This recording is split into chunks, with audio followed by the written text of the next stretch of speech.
Again, yeah, 1 second, yeah, it looks okay.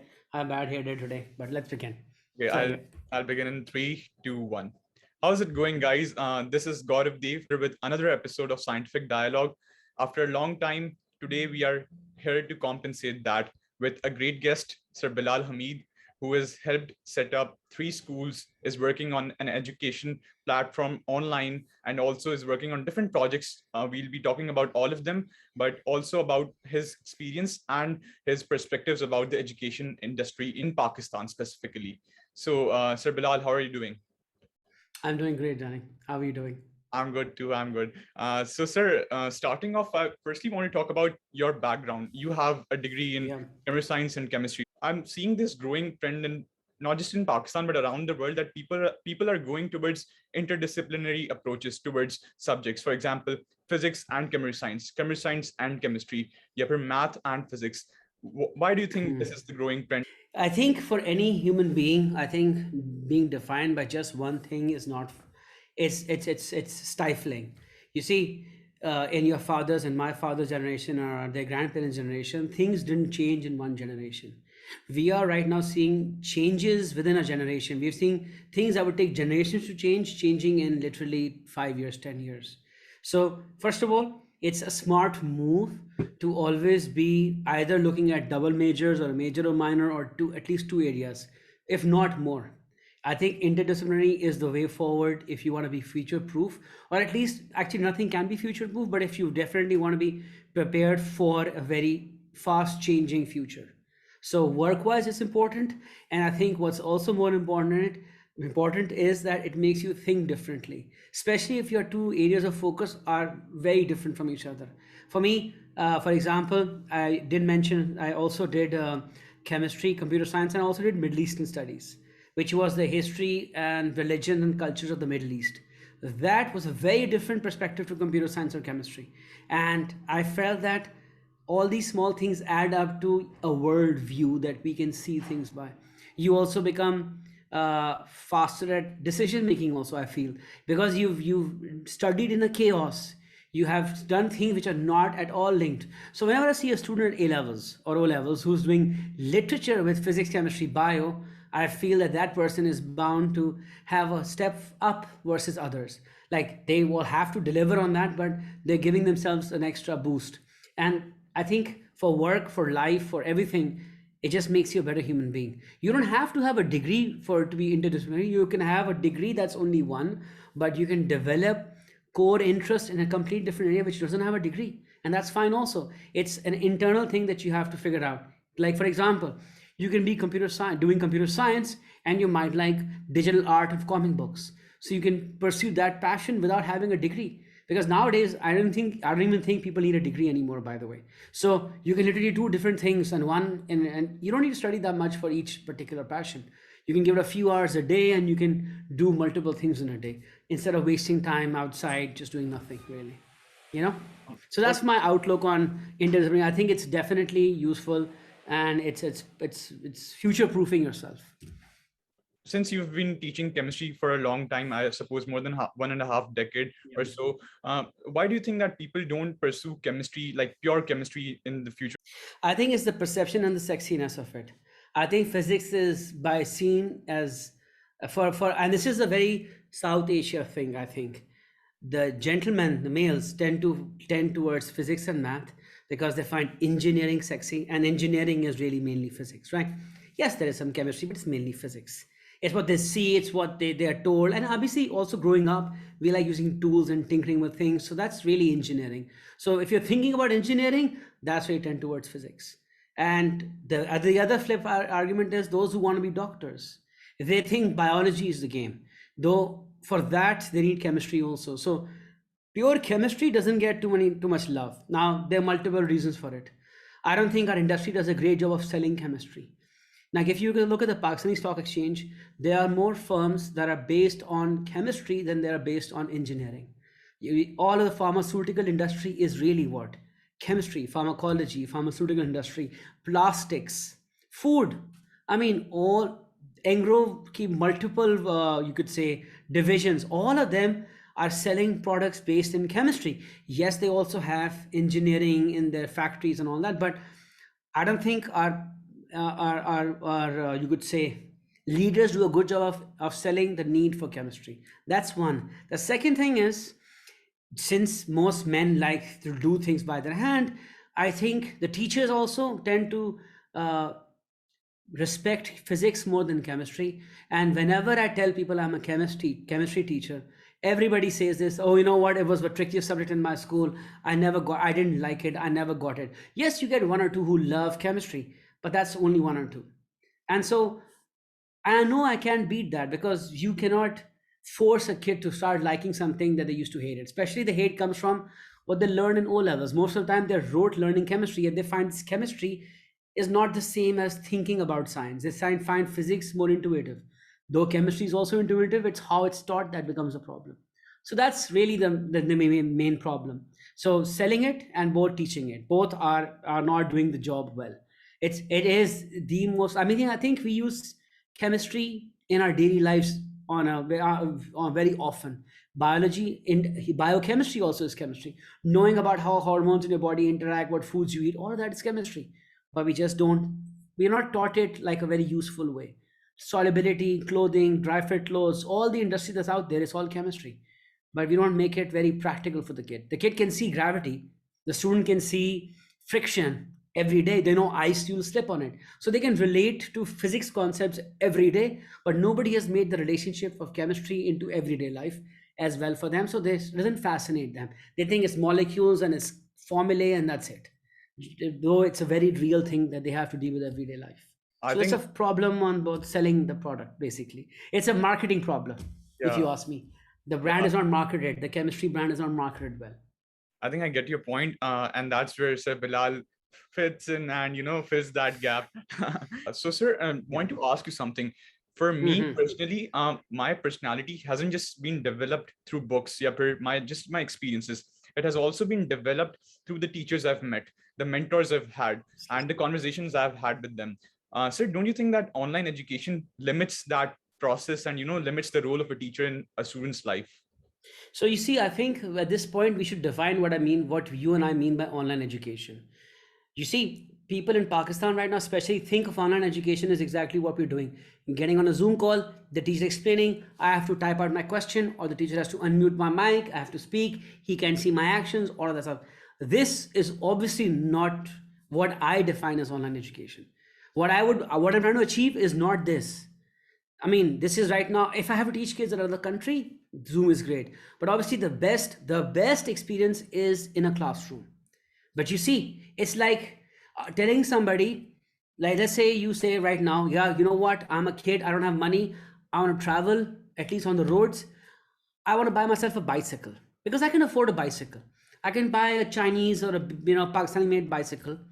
Man, I say to you, no. You know what? But the best way to feel travel is in an airplane or a BMW. And you say, I agree with you, but right now that's all I can afford. So what the terms is that not everybody has the luxury of being able to afford, in terms of money and in terms of time, high quality technical education. You see, at your age, you're going to go into college. I don't know, I'm sorry, I don't know what age group you're at right now. You're at college or at school, but you are looking at technical education. And what you start realizing is that not everybody has the same amount of expertise. They might be empathetic, you'll have great relations, but some people are lucky enough to have great teachers in a classroom. And I've been teaching for about 20 years now, not 20 years now. And I have seen students who struggle with a teacher who cannot explain what they're trying to do. Regardless of how loving the teacher is, if they cannot explain the concept, half the job is that, especially for sciences and math and accounting, these technical subjects. So my goal with this is never to undermine real person education. Schools will continue to exist, teachers will continue to work. The goal of this was two things. One is to be able to give people an affordable or almost free option in place of asking for outside school help. These evening classes, tuitions, all that stuff, those are also expensive. You're already going to school in the morning, you don't need to do that. If you The idea was to create a platform where you don't have to take the whole course. You can say, you know what, that's particular idea I don't like, here's a place, Alt Academy, I can go and find that out for that. Let's go and search that. That's all it was for. Second, there are many kids sitting in multiple cities across Pakistan, not in the major cities, and across the world that actually have they don't have access to high quality teaching. You will be surprised how many kids who reach out to me from the GCC countries, Saudi, Bahrain, Dubai, from India, from Bangladesh, from Nepal, from England, from Malaysia, even Africa, multiple countries in Zimbabwe, South Africa, that reach out to say, our teachers are great human beings, but they cannot teach the subject. Some of them, by the way, are actually playing my content in their classrooms also. So we agree that there is a lack of high quality instruction. What I really want to do is that I actually want to eventually enable every school to focus on developing relationships with the child, and also to help, because you see, the idea would be to flip the way we learn. So you absorb the technical education at home through a very condensed, concise video, so that when you go to school with the teacher is not standing at the board giving you a lecture one way. He's engaging, or she's engaging with every child in the classroom to help them with the because you can see formative assessments you can link to a particular idea. You see, because I've been teaching A levels for quite some time, 90% of my class time is just spent delivering one-way lectures, and gives me less time to interact with the child. And you can ask this amongst most people. The teacher is just giving a lecture. You'll ask a question once in a while, but they give a lecture. I want to change that. I want the kids to stay at home for 2 hours a day in the evening, learn 4 subjects through video, half an hour maximum, come to class the next day. You have a whole day of just doing questions with the teacher, solidifying the concepts, taking the ideas that you saw in the video forward. The kid might have questions about the video. They can go over the problems together, but they can save more time. So the class time is used more effectively. It also gives multiple schools in remote countries and cities in Pakistan who cannot afford high quality teachers. Forget affording, sometimes some cities don't even have quality teachers. So they actually don't have startup A-level programs. What I want to do is that they empower them to say, you know what, we'll get fresh graduates to come help you guys out, but we'll have the best experts in Pakistan teaching the same subject all across. So you got the expert knowledge from one person, and then you get somebody else helping it out. So it's a tag team that I'm working towards. So it's not going to replace schools forever at all. I want my child to go to school to learn from human beings. This is just because if you ever want to learn something technical, you're doing a podcast right now. If you want to learn skills about how to record better for a podcast, how to remove sound, what do? We go to YouTube to find out, don't we? Yeah. We don't go to find a live teacher all the time. Hey girl, I'm going to take a course with you. We want to learn quick skills. We can use YouTube. Why can't we use YouTube and video based platforms to learn other subjects that are having a problem in? And so the goal was really this: study anytime, anywhere. By the way, most kids have 8 o'clock in the morning classes, which I feel is also unfair on them. So sometimes a kid is not paying attention at 8 o'clock in the morning. This time he goes home at 4 p.m. He can open his phone, see the video, done. Many times, by the way, the lecture that I need an hour to deliver, I can deliver the same content in, let's say, 20 minutes of video. It really becomes that condensed, and the kids can play it back forth also. So then I can do that through video, and I can spend the whole class going through everybody's problems and helping them achieve better grades, which is the goal for this, by the way. So that's what my philosophy of this online platform is that I'm building. Yeah. All right. That makes sense. So, sir, coming back to when we are talking about interdisciplinary approach, I myself have 6 subjects, and the reason for that, taking 6 subjects in A levels, is because I was like, abhi is struggle se jab main guzar jaunga, after this struggle, after this hustle, I'll get to a position jahan pe I would be mentally strong. So everybody behaves differently. You see, I feel that what you're doing for yourself is a great idea if you know that works for you. Because in the end, what we want to give ourselves is discipline. What you're trying to do is, because you have to do 6 subjects, you are forcing your body to become optimizing itself for time, right? Yeah. Now, there's some person who can say, I don't need the pressure of 6 subjects to be disciplined. And I'm sure you know such people who have a very disciplined life, but they have a 9 to 5 job. They're not struggling to do 10 things, but they have a very disciplined. So it's how you do that. What was more fascinating, by the way, is that you have an interdisciplinary approach. So you just mentioned to me physics and chemistry, but you also mentioned math, and then you also mentioned history. Yeah. See, so as an employer, if I were to ever think about hiring somebody like you, I'd say, you know what? He can think in different domains. I don't want somebody who can take, I want somebody who can take challenges. So I would rather have preferred if you did 4 subjects, You volunteered, you started some other business, maybe you did some other random thing that took time, you learned other skills that are not academically taught. So I would have preferred that versus just doing 6 subjects. But everybody does the things differently. That's fine, because 6 subjects is the same as doing four but more. Yeah.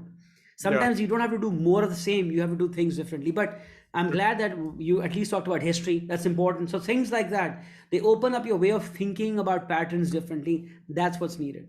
So I'm glad that you're doing that. By the But way, not one. everybody needs the pressure, by the way. Mhm. Not everybody needs the pressure. What everybody does need to know is they need to have fulfillment. People have to learn about how to have a fulfilling life. What will not happiness. Happiness is you can be happy with the ice cream also, joy, and you want to be fulfilled in life. Like you have some purpose. So, and you can define that for yourself. You can define it like, what, I want to take care of family. I want to, or one person says, what, I only want to work enough to make sure that I have free time to do, engaging cultural activities, or just read, or just build something for myself. So everybody's got to find for themselves. When you're young and your body has energy, you should push yourself. So if you're studying for 4 or 6 subjects, you should be playing 2 more sports also with it. You should definitely have a board game like chess or Scrabble or something else. Plus, do one maybe arts or dance activity, so that you have some expression also. So that is where I would tell kids to push themselves in all these different directions. So use yourself as a elastic, stretch yourself more so that you become more flexible in doing things. Since we mentioned the subject of history as well, I hope you've been seeing the news and following social media on what is happening between Russia and Ukraine. What does the Absolutely. what does the history perspective says about that? Yeah, so I know this. I mean, I've been reading, I like listening to a lot of history podcasts. So there are 2 or 3 history podcasts I listen to when I go to sleep. One of them, actually, I was reading about the history of Russia. So the funny thing is, the Russian people, that whole race, or the whole set of people, they developed in Kiev and then Moscow. Kiev was more organized in prehistoric times than even Moscow was. So it's a very, very old and rich heritage area, like the region itself. That's separate. Right now, what you're seeing is a power play. What you also need to understand is that the USSR time frames, and the fact that a lot of people in the USSR time frame who are strong, who are, you would say, people in high position and power in USSR, were of Ukrainian descent. So Ukrainian, Belarusians, Russians, they were working together in the USSR system. It's only recently, post the Berlin Wall crash, they were still very friendly. It's only the last few years that Ukraine wants to step outside of the Russian bloc it's in and into the European bloc it wants to go to. And that's really what it is. It's a power play. It's the same power play that happens with, you could say, Cuba, or Afghanistan, or even, I mean, these are buffer zones that we want to create for ourselves. They treat Turkey like that, a buffer between the Middle East and the Europe. So Ukraine was a buffer between Europe and Russia, so that keep the warring armies separate. It's and I'm not an expert in this. I'm really not. I love to know, but I'm not an expert.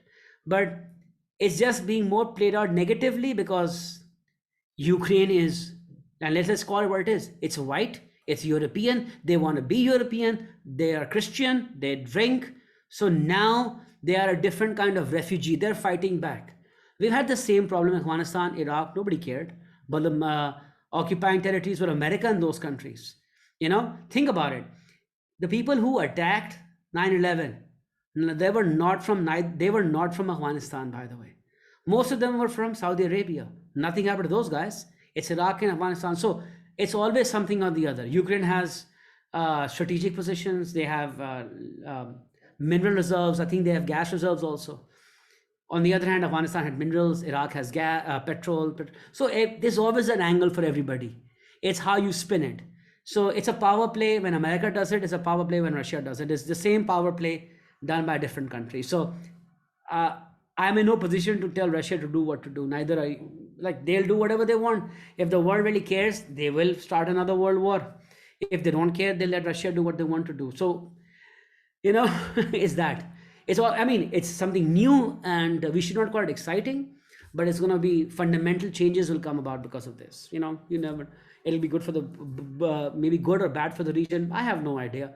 I'm not an expert in, Central Asian region, Mhm. political science to know exactly how this will play out in the future. But Putin's there for a while. And obviously he's getting old also. Remember one thing about dictators: you will eventually become the bad guy. So, when you get old enough, it is going to happen in Turkey with Erdogan. It's going to happen with Putin.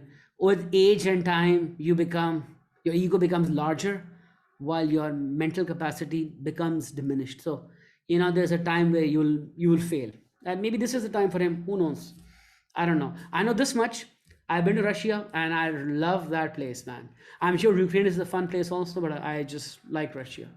And I'm not saying the Russian president, I meant the people. So I'm sure they'll find a way out of this. They're strong, they're smart. Russian computer scientists are pretty smart people. So I would assume that the whole country will figure out a way for themselves going ahead. So, sir, has history taught you anything which you have actually applied in your real life? Yeah, Take your time. I know that's a personal. very loaded question. Are you talking about personal history or are you talking about world history? Let's just focus on world history as of now, because I know personal history to sabko kuch na kuch sikhati hai. I'm particularly, Absolutely. yeah. Yeah, I've never really thought about looking at history lessons because generally when we study history, it's about nation building and it's about large changes. And generally speaking, unless you're a politician, you're never going to be in a position to apply what you learned that. So that's the problem. You see, I'll talk about Abraham Lincoln and I now reading about his life, the American Revolution, and talking about that. I'm a big, by the way, American history buff. I love studying that. I love reading about that, American history and American culture. So you could say that a lot of my uh, personal growth and personal desires and personal likings have been triggered by reading a lot about American history and American Revolution. So if you ask me, for example, one of my favorite TV miniseries was John Adams. It was based on the second president on HBO. One of my favorite movies has been National Treasure because it refers to so much America. So a lot of my interests are based because I had read that, like the Cold War. So either it's American Revolutionary history, is the Cold War, and World War II. So I tend to do that. Like for example, understanding people and their power plays. So recently I'm watching Hitler's Inner Circle. His documentary on Netflix. It's on my fourth or fifth episode. It's about Goring and Goebbels and Himmler and all the people around him and their power play. And I can relate that now to the times where I was either the dean of Cedar College or in a position of some power, not the same power he has. But when you are in a position, you can see the plays happening around you. So I'm going to try to learn some lessons from it, but it's not like I actively do that.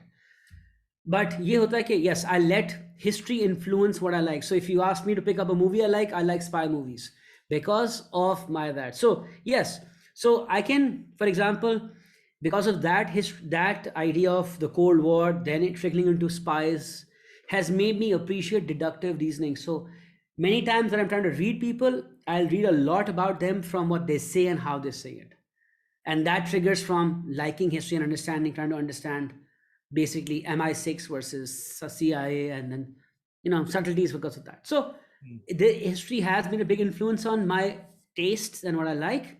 But as far as work and decision making is concerned, most of what I do is technology, and really there's no much history like it. So yes, I have gone to the pioneers of the internet. You could say Mark and Andreessen and a few others, and their history has been, they have been fearless in innovation. They haven't thought about the innovation at the time. Okay, will it be evil or good? If it's better and innovating, they'll do that. So that's what I'm doing with education.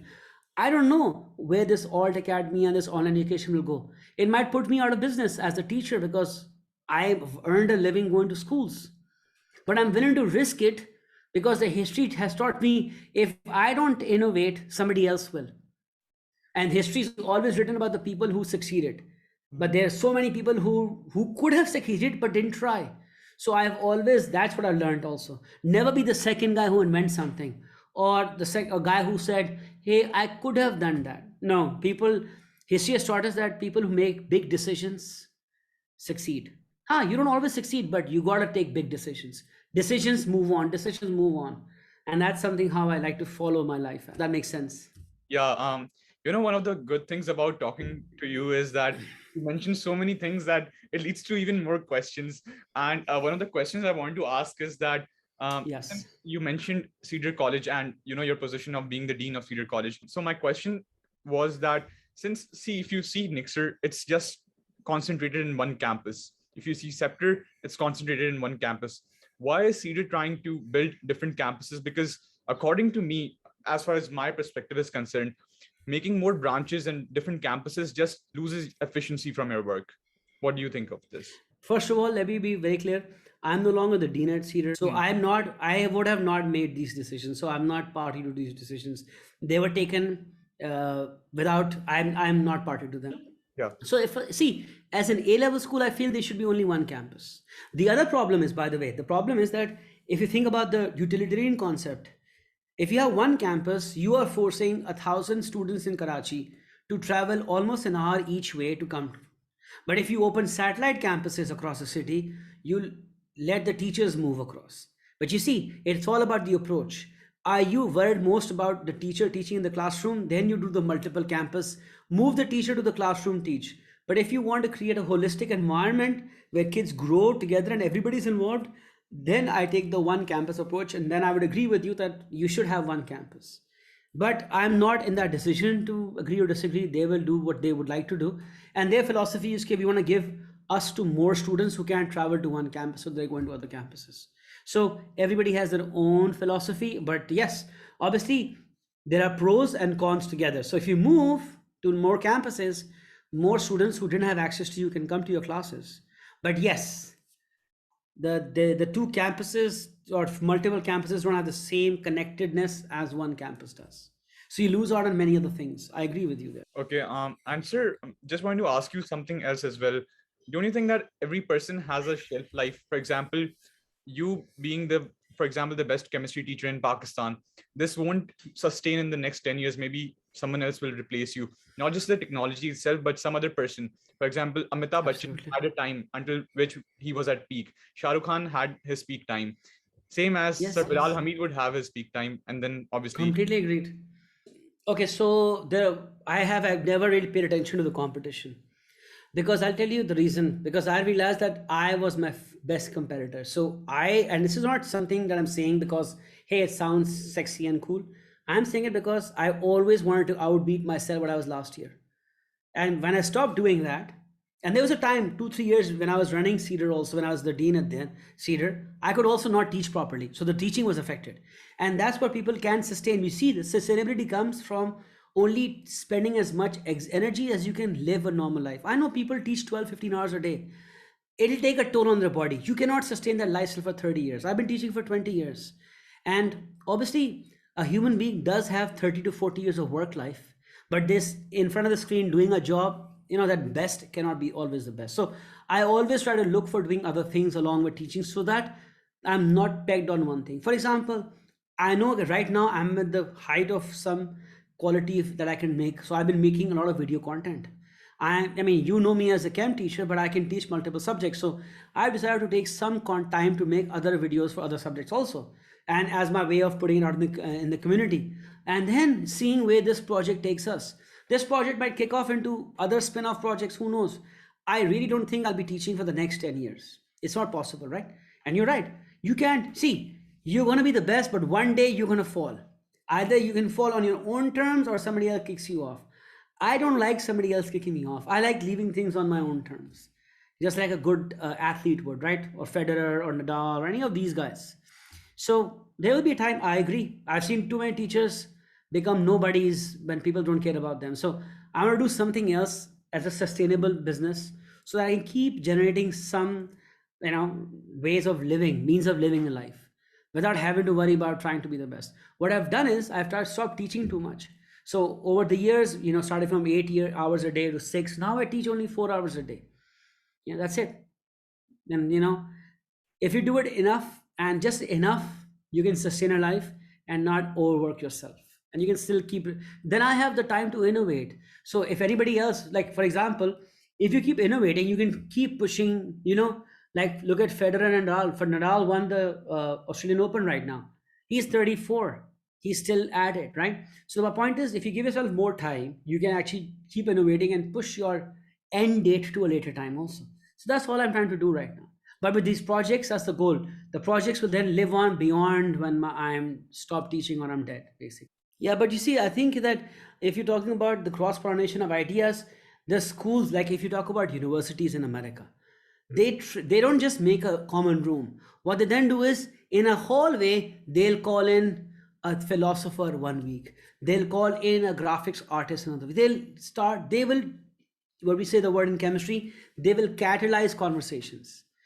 In schools, what we do is we just make a common room, and what do? People are flirting there with the other gender, and just doing their homework or copying other people's homework. That's literally the role of a common room. I mean, for most schools, you have to actively create a theme around it. You can actually, and not everybody will partake, but some will. You have to keep feeding an idea, and you have to genuinely feed an idea. People don't do it for the sake of marketing. You have to genuinely say, okay, you know what, this week or the next whole month we'll only talk about astronomy and the discoveries in space made by man in the last 200 years or 100 years, whatever. And Yeah. then you keep activities, and then you'll show, just put up the doc. Imagine this, by if you just put up a document online in a common room with the speakers on a projector, even just watching it together can start creating conversations. So but the schools have to know that they are the adults. They have to curate that. Kids your age, hormones kicking in, nobody cares. They're not going to take their own decisions about. Yes, some will. This is why, by the way, most kids want to go to places like Harvard and MIT, because they know when they go there, there'll be other smart kids who will only talk about smart things and not clubbing or not just hanging out, basically, relaxing. Yeah, that's So true. the atmosphere matters, and you have to create that experience, basically. So if you could go back in time to your, what do you say to your younger self?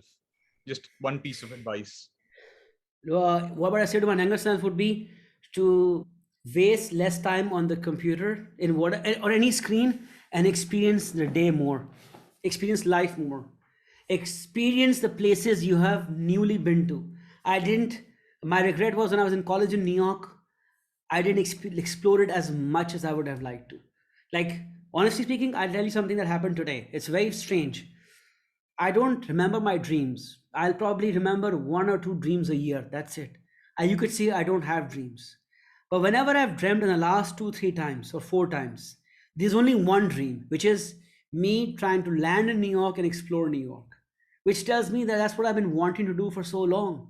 I'll go to the old places I've been to. And so I was going to tell my younger self when I was that age, you know what? You have one life, you have one opportunity to be in that space. Don't waste it watching TV or just hanging out with friends for the sake of hanging out. You explore people, explore multiple places. So my younger self and you guys too, what you're doing is fun. An hour with an adult. Look, in my life, Yeah, I'll go away, I'll do other things, but you haven't done this. You'll do more of this. You'll talk to 10 other smarter people than me. That is something that I want kids to do, because you yeah, remember that for about 10 years from now, that dude, I did that. You mentioned Pravesh Woodboy, that's brilliant. The conversation you had with him, you'll remember it for at least multiple years ahead. yeah, And definitely. that's what, do more experiences, do things that others are not being able to do, get out. And that's what I tell myself also, to do more. Don't Yep. waste time on food and just hanging out, basically. So That's good, yes. just my last question to you, sir. Could you recommend a few books to our audience, like any book about anything? There's a book called, it's called Team of Rivals. It's on history. It's a book on the Abraham Lincoln and his presidency and his cabinet. It's called the Team of Rivals. I think people should read that. It's really good insight. There is also one book called Becoming Steve, or Being or Becoming Steve Jobs. It's a book that was recently released last year. That's a book I really enjoyed reading. Good life lessons from it. There is one by Cal Newport about deep work. It's something I really relish. Uh, a few books by Seth Godin are interactive and entertaining to understand about ideas and making meaning of your work, and that tells me things. That reminds me of books like Simon Sinek's Leaders Eat Last and Starting with Why. Great, two very good books that I've thoroughly enjoyed reading. There is, I think there's a book that has a second part that says Never Split the Difference. I think it's about negotiating, but I'll get back to you on that. I don't know the name, but that's a good book also. So there are many more that I'm not remembering. I like collecting books. You see some right there, by the way. Yeah, yeah, You that's know, why there's uh, by the way, that reminds me, there's a book called Originals by Adam Grant. Adam Grant is a good writer. Two of his books I really like. One should try that out. There are a hmm. few others that yeah, but that's some of the books. Thank you so much, sir, for taking out time from your busy schedule. I know that you are a very busy person. Um, Thank you Yeah, very much. no worries, Yeah, no I hope to worries. see you someday, inshallah. Inshallah, and this was great catching up with you, by the way. Let's stay in touch, all right? Yes, sir, Then, definitely, definitely. all Thank you. right, Bye. done. All right, bye bye. Bye.